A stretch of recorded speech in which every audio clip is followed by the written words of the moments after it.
سأقترح عليكم في هذا الفيديو إحدى محاضراته النادرة التي يتحدث فيها عن الاحترازات والنقد السلبي الذي يتعرض له الإنسان خلال مسيرته وكيفية تجاوز ذلك والتغلب عليه.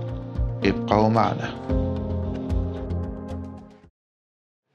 You finish your pitch and the customer says, it's quite expensive. Your product is too expensive. You arrive home. You're a few minutes late. Your partner says, you're always late.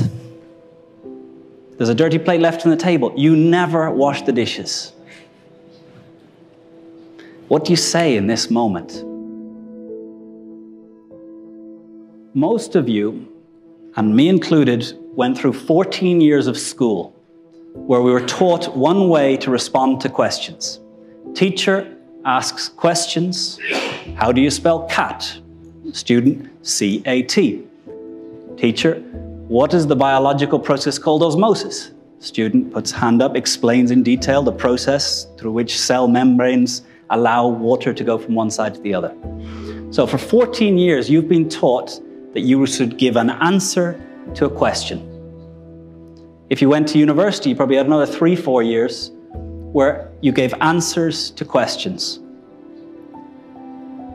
But in real life, in persuasion, in getting to what the other person is really about, what their needs really are, the worst thing you can do is give an answer to a question.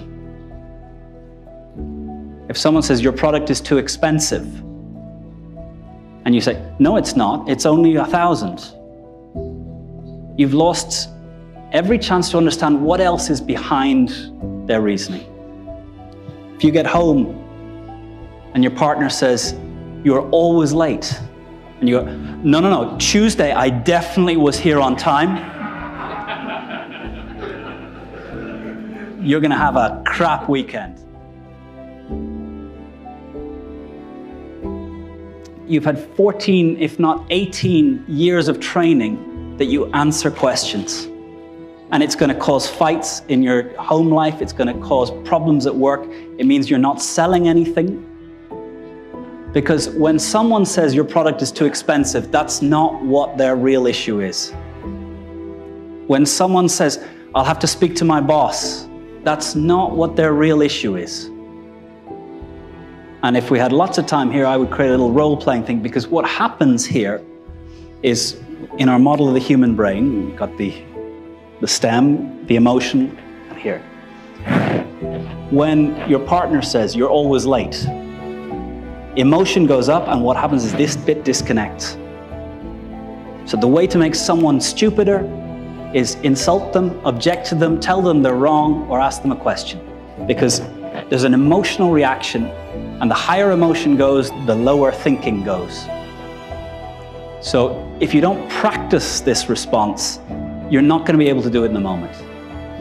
If you don't practice repeatedly how you'll respond to you're always late, you never wash the dishes, you never do your part of the share, your product is too expensive, your competitor is better, you failed us 3 years ago, I don't trust your company.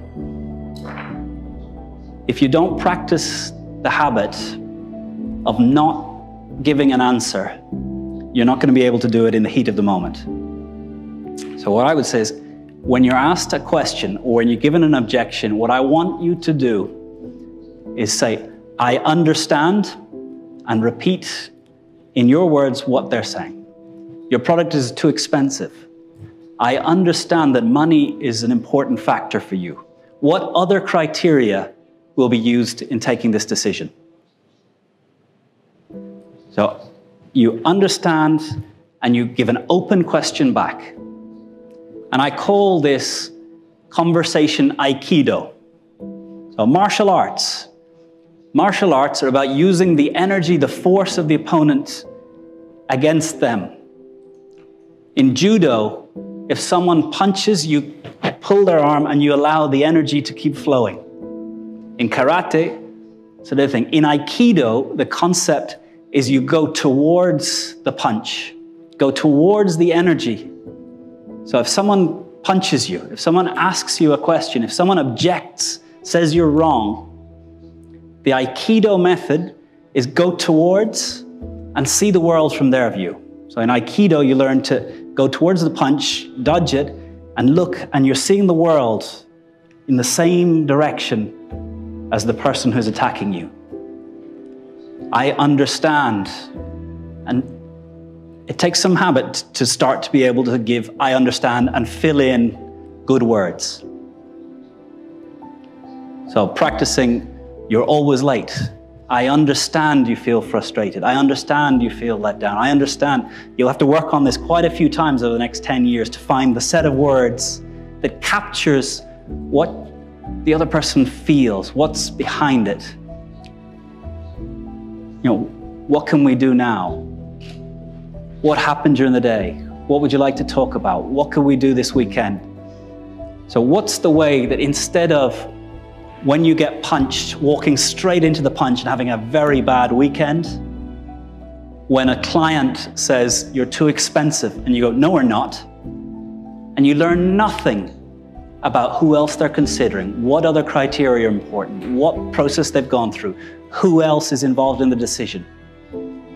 So I hope that, and this takes 14 years of it being drummed into, 4 more, 18 if you went to university, it's going to take you at least 18 years to get out of the habit of responding to questions with answers.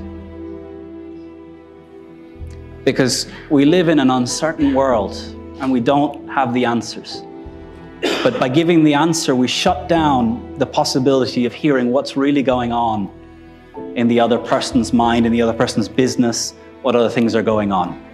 So if someone says your product is too expensive, I understand that money is an important criteria for you.